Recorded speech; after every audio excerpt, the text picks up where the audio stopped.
Welcome to the LIT86 Ranch. We searched high and low for 9 months for the perfect property for LIT86. And a special thanks goes out to Kevin and Corey at the G team to help make this possible. They really know their stuff. They've been servicing Wilson County and the surrounding areas since 1982. And I've known Kevin longer than that. I was in diapers first time I met that guy. So clearly, his friend is very resilient, very patient, and very brave. To learn more, go to the QR code below or dial the number on your screen. On today's show, Kevin Burke, brilliant entrepreneur and fantastic husband of mine, will be sharing the ups and downs of entrepreneurship and how losing everything changed his relationship with God. Walking out of the shadow, stepping into the light, up and down some bad roads, now I'm living it right.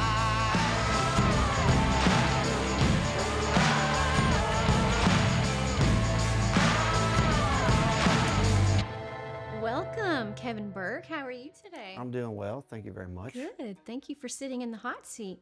Yeah, it's pretty warm right here. So tell us, how many businesses have you started over the years and how many have been successful? Define success for one. And I don't know, it's too many to count. If you go all the way back to when a long time ago where I thought I was going to start a dog walking service, believe it or not. I put one ad in and got 0 calls, and that was it of that business. So that one would be called a failure. But I'd say 5 at least in the past 20 years, I'd say. Yeah. And they've all had their ups and downs as well. Some successful in certain areas, some total failures, but I learned something from every one of them. So I remember that you have said before, don't start a business unless you have a heart for failure. So can you tell us about some of the ups and downs that you've experienced? some of the ups would be when you're actually getting phone calls, people wanting your services and you wanting everything. The downs would be, one of the biggest downs I could think would be when I owed people money and people owed me money and I could not pay them because I was waiting on money. I've hid under my desk before when I had contractors knocking on the door. So that's a down moment, literally down on the floor when you can't pay people that actually did work for you and you couldn't pay them. So that was always you felt not so good about yourself at that time. So yeah, we actually hid under desk before. So tell me how the 2008 recession affected you and your business. 2008 was a trying time for me and everybody else in the U.S. anyway. I was going through a hard time with work. We couldn't find work, contracting work, and I was distracted with other things, like I was doing things I shouldn't be. I was in the middle of an affair. I was focused on that and not what I should have been focused on, our business, trying to keep it going. That put me in a place to where I ended up losing my family, lost everything for the most part. 2008 recession put me down on the bottom floor, lowest I've ever been. And it helped me to start reaching out to God to send me in the right direction and start doing things for Him and not for myself anymore. So it was a bittersweet time, I reckon. You know, I remember you telling me one time you got gas money out of your daughter's piggy bank. Yes, I did. Tell me about how that felt. Not very well. So when we had money at the time, I had to get those big old water jugs, coolers. So my idea was every time I had spare change, that's when people actually had cash in their pocket, not a debit card all the time. So I would always bring extra home change, no matter what I had in my pocket, I throw it in my kids' water bottle. So when I lost everything, didn't have a job, or didn't have our business, and was getting sued, and I needed gas money, and gas was ridiculous at the time too, but I had to get money out of her piggy bank just for gas, and it was very humbling. When you want to be a provider, it just, it's a very icky feeling. Yeah, and when you were used to making good money and had a successful business. Yes. And so, tell me about your relationship with God before you lost the business. Was it more just like you went to Him when you needed something? Yes, it was like a AAA. Yeah. Flat tire. Yeah. If I needed Him, I'd give Him, hey God, I need a little help here. Yeah. And that'd be it. I felt like mentally I had a good relationship with God. It was not in my heart. It was not in my gut. It was just kind of like, oh yeah, I was raised in the church. Yeah. I'm a Christian, was baptized, love Jesus, believe in Jesus, but I didn't have that gut, that heart. I've heard before in a church that you're 8-10 inches away between life and death. So you can read the Bible, hear it here, and you go, oh yeah, okay, that scripture, I'll use that. Maybe that'll help me out. Like, as our pastor says all the time, like it's not a genie, oobadoo, like, Yeah. I need a car, and then poof, Yeah. you got a car. Poof. Jesus is not a genie in a bottle. Yeah, but you take that 18 inches from here and put God here. In your heart. Yeah. Makes a difference. Yeah. I think a lot of people can relate to that, Oh, I've been to church. Okay, check it off. Got baptized, got dunked. Okay, good. I'm going to go to heaven. Now I'm going to go live my life and, run around and drink and do all. I've been there. I've done that. And so I was right there with you. yeah, I know, right? And here we are. God has a sense of humor, right? So I think what's important for people to know is when you lost everything, as many people, I think, that have their own businesses, sometimes they're tempted to even take their own life because now they can't financially provide for their family. What would you say to that man that's watching and that has lost everything, literally can't provide for his family? Maybe he's divorced now, doesn't see a way out. What would you say to him? I would say definitely don't take your life. You don't want to end it in a valley. God has plans for us all, and there are treasures in heaven, and doing it ending early like that is not the way to go. Let God use you. Pray to the Lord, put him in your heart. He'll lift you up and use you as an example to spread his love and his gifts with everybody else. Well, hey man, this is your episode. What do you want to blow up? That's a tough question. I like to blow up a lot of stuff. Well, we got to make it big. Yeah, it's got to follow my episode, my story. I'm thinking when I went through, I was down in the dumps, and I was really low in my life, and I was doing some really stupid things, the affair and everything.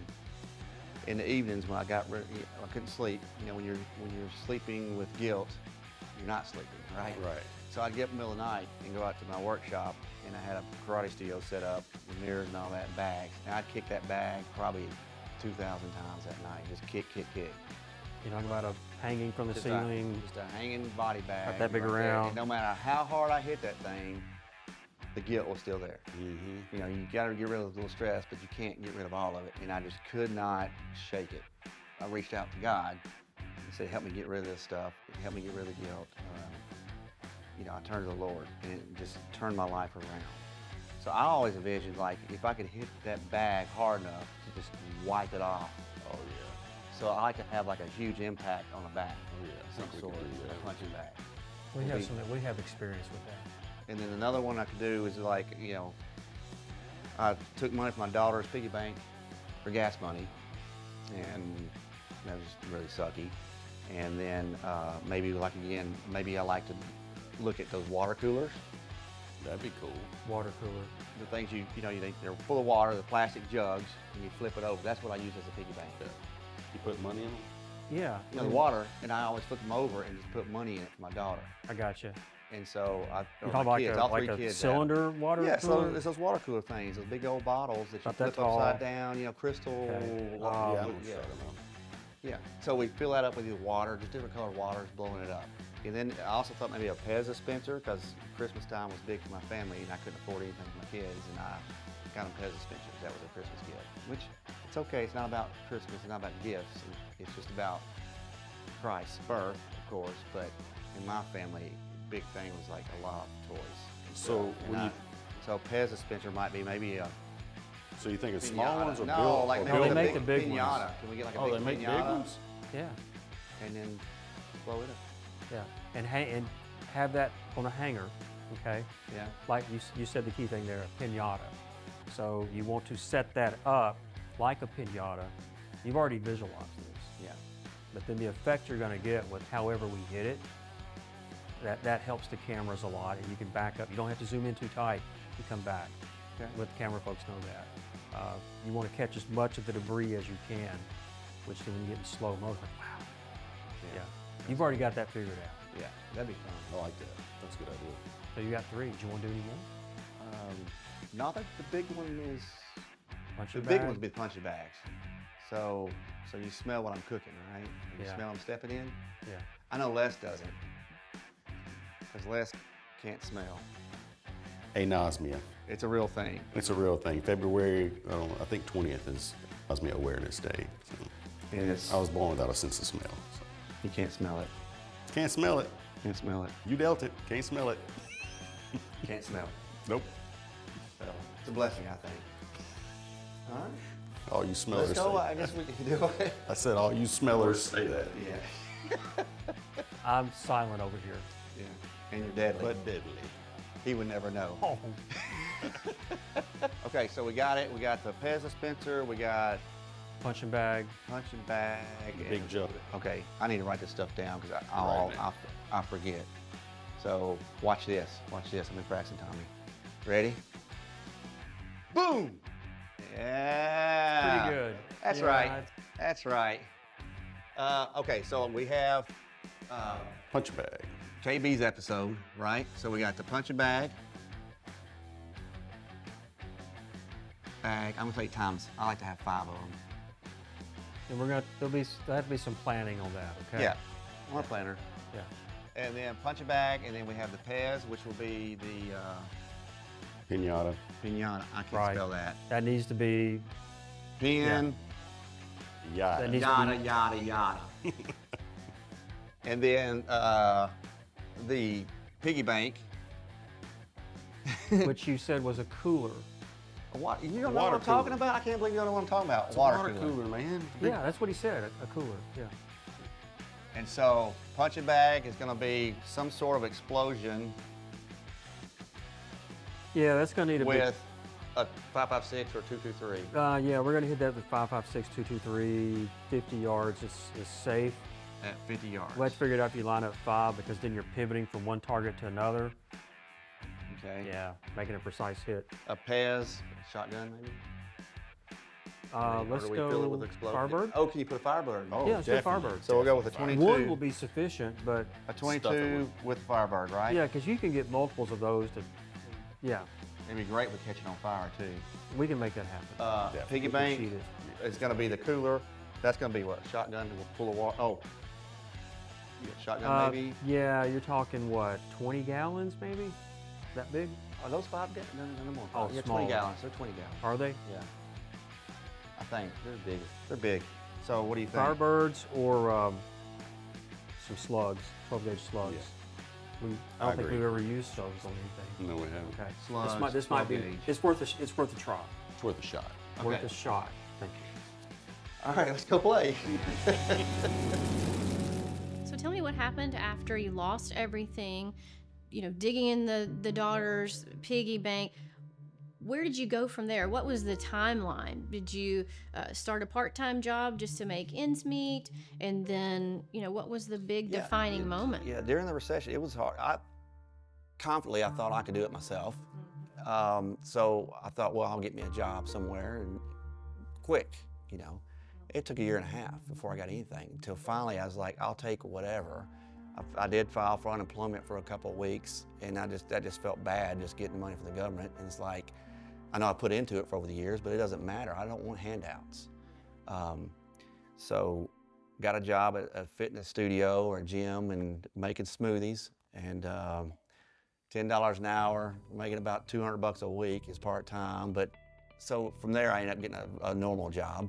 Well, I guess that's normal, but like a full-time job with benefits, and came up with an idea. I think it was divine that it came up with it, and it was a software that we used, and later on developed into a very large business. We were able to sell it to a Fortune 500 company, and it allowed me and us to retire. So was thinking, well, how can I play and have fun for the Lord? Mm-hmm. During retirement, I started listening to your podcast, Mm-hmm. which are really good. I listened to them before. He finally started listening to my podcast, guys. after he was No, retired. I always listened, but it was always here. Remember I said 18 inches. They were always listened from here. It's like, oh, that was really good, sweetie. You did great. That was really good, because you're really good at what you do. Well, thank you, thank you. And so I was sitting around one day listening to it, and I thought, people have to hear this. Or better yet, people have to see this, what they overcome, what they struggled with. Yeah. And then when they found God, when they would quit doing it themselves or just started believing in that God was there, how it could change their life. I'm visual, and I love guns and shooting things. And blowing things up. Targets, you know, and just and blowing things up. My brother-in-law, Les, loves shooting things. We shoot stuff on Thanksgiving all the time. Just had a good time with him.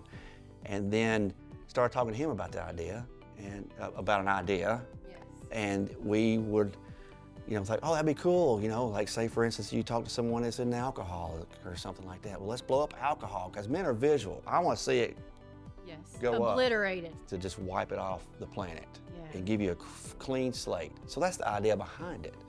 Yeah. What we came up with, LIT86. LIT86. We came up with LIT86. And so Les and I can shoot well and do all this stuff, and I thought, well, it's got to be inspiring, entertaining, and educating. Yeah. Well, we got to thinking about it, and I've got a friend, grew up with him. He's got a YouTube channel, Okay. over 200, 300,000 subscribers. It's called TN Outdoors 9, where he actually dissects ammunition and stuff from guns and the velocity and all that stuff. I was like, that's really cool, because I never thought, you know, bullet's a bullet, but he breaks it down. Yeah. So we all got together and said, hey, let's make this a show on Christian television. I'm strolling around and I see somebody blowing up a keg of alcohol or whatever. That's really cool. Yeah. Why are you doing that? Yeah. And then you go to the story.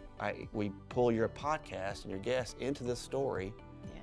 and then we get rid of what their LIT86 moment, we'll say. LIT86 moment. Yeah, either the time where they rediscover they needed Christ to pull them through it, Yeah. that moment in time where they think, wait a minute, I'm at my bottom, I've got to just get rid of this. Yeah. And I'm raising my hand up to Jesus and saying, hey, please help me. Yeah.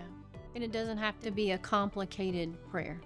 It could be like, hey, God, if you're real, if you're out there, I'm a mess and I need some help. Yeah, and you can't just say it.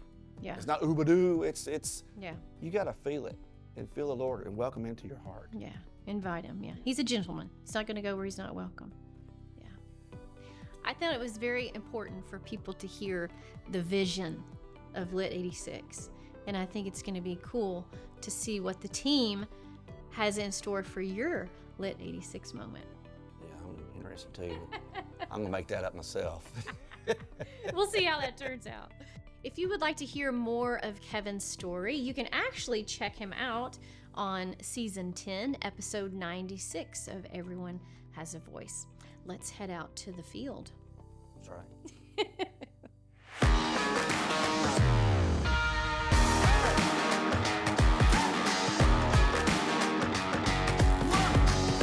Hey, Bubba. Yes, ma'am, go ahead. I've got the package heading your way.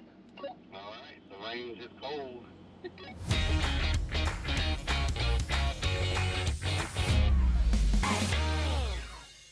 What's going on, brother? You ain't had an interest out yet, have you? Not yet. No. You guys ready for this? No. Yeah, we are. What are we doing? He's so full of himself. You tell me what we're doing.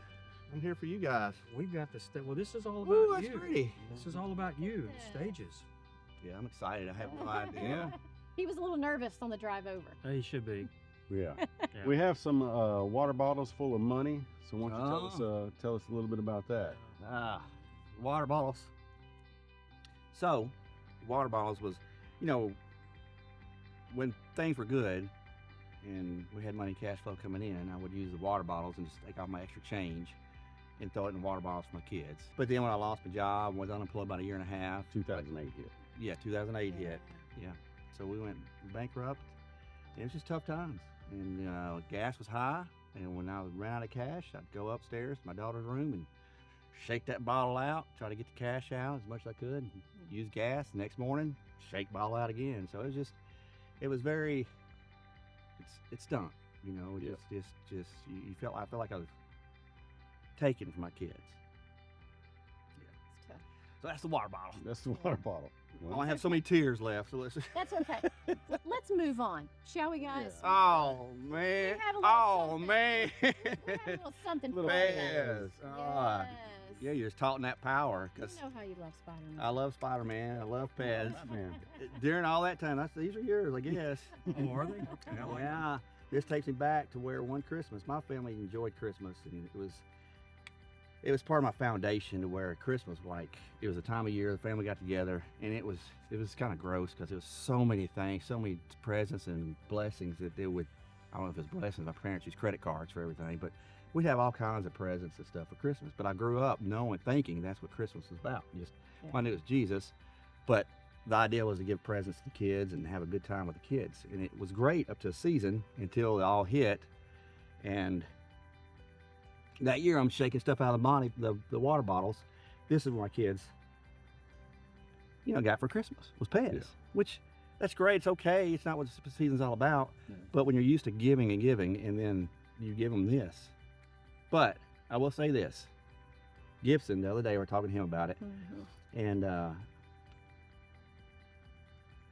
It was a great memory for Gibson. He was like, I loved getting that Pez. I love That's Pez. awesome. So I think it's important to remember that some of our toughest times, our kids remember the good. Right. They don't see it from the same perspective that we That's do. right. anyway, what else you got for me? What else can you bring out of here? Well, we know you had anger issues at one time, so we put up some punching bags for you. Yeah, Tell us about that. the anger was more. It was anger. It was guilt, shame, just disappointment. But at night, 2 o'clock in the morning, I wake up anxiety and the stress and the guilt of the stupid things that I had done. I'd have to go outside and just start kicking the crap out of it. Today we're going to try to 86 it, man. Symbolize it. It was one until I found where I really trusted in the Lord to where that shedded that guilt. So unless that's all you got, I'm going to stop crying. That's all I got, man. These 3 stages that we have set up are going to do that. Symbolize the elimination. Okay. Of all Yeah, of that. get behind that, move on, 86 keep these pushing bad forward. memories. It's all about progress. I It's in the want past. Everybody has past. Everybody has history. Put this behind you. Yeah. Move on. Yeah. Just move on. I have, but when you go back and relive it, it's Yeah. still, I don't know if it's an age thing or what, but I get teary. Start Danny Glover. I do, yeah, I start It's getting all that. emotional. Yeah. It's emotional. So, well, all right. Let's do it. Are you ready? Yeah, let's light them up.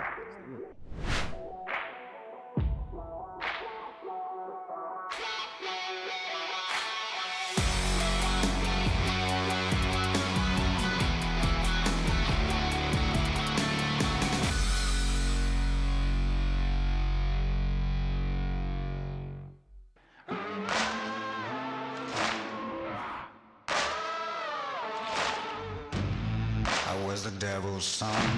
I saw the flames grow higher. Wasn't able to run. I looked death in the eyes. It set my soul on fire. Now I'm able to fly.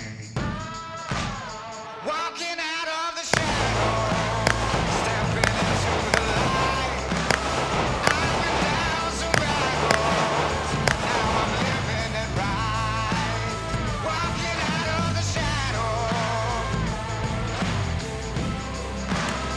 Walking out of the shadow.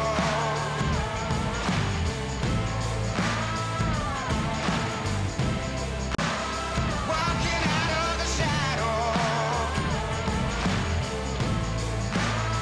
Walking out of the shadow. Won't go back. Walking out of the shadow. Ain't gonna go back. Walking out of the shadows. Tell you what, Jason Goolsby, that dude was kind of crazy. Jason was funny. He was awesome. But remember when he took the gun and he was like, "Say hello to my." Oh, yeah. Yeah. Like way better than I thought he would ever be able to do that. Right. Right. Maggie. Oh, yeah. Oh, He yeah. loved I mean, I think She had that stance. I think if Her you, stance. The Annie Oakley stance. this was something they never imagined Right. Yeah. as far as resolving these things and getting it out of their system, Yeah. and how it actually had an effect. And a lot of people conveyed that to us. Yep. Yeah. Like, this is really, Yeah. you know, And how this much really fun was. they had. Yeah. Oh, Roderick was really good about conveying how much fun it was. Yeah. Roderick is very. I'm telling you, dude, that dude glows. I'm telling Yes, you, he he does. is convicted. He's He really He's is. got the spirit. He could almost do his own show, really. Well, I thought maybe he might be the next host of the show. So. Really. You want to bow out? Actually, get rid of Les. Actually, Come on, man. the three of us were talking about that, and you didn't know it. So. That's right. I'm out. Yeah. Right, you're out. I'm glad you brought that up. Oh, what about Neil Getzlow? Oh, His man, I old tell you porn the- cake. I tell you, The granny. the miracle in that episode is his wife, Amy. That's true. Right. The fact that Yeah, she didn't, right. the fact that she didn't shoot guns and shoot him was, Right. yeah, I mean, How many women have divorced their spouses for far, far less? oh man. She hung in there. Yeah. She's the same. But I did see when she was doing a video, when I watched the video, man, when you mentioned some things, Yeah. her face was like, Yeah, she's already had lasers on them again. Oh, you brought it up. That's awesome. Don't give her a gun right now. Long ride back. I'm so glad you joined me because I've prayed for years that you would join me in my media shenanigans. And I always knew you would be amazing at it. And you are. Once we start talking about guns, he's like, No, he's in. Fireworks. That means he gets to buy more too. Yeah, that's the other thing. And Bubba, thank you for being a part of it. yeah, thank You you. know. Me and Les go back, and brother-in-law on. And my sister is a huge part of it. She just doesn't like being on camera. She does fine. But she does all the unfun stuff, and I appreciate her so much. She puts up with me, which is a lot. It's You got been a great. team. Yeah, it's been good. I've enjoyed it. I have too. This has been a blast. I'm excited for season 2. Yeah, let's do it. To season 2. Season 2. Woo! Thank you so much, baby, for allowing us to have fun with your story today. Well, it's been a pleasure. A little emotional, but I enjoyed it. It's been great. Good. I mean, I'm glad we still have all 10 fingers, 10 toes. Very good, very good. Thank you so much for joining us for LIT86, and we hope that you come back for more LIT86 moments. Hi. I like hearing aids, and so I was like, do I even need them?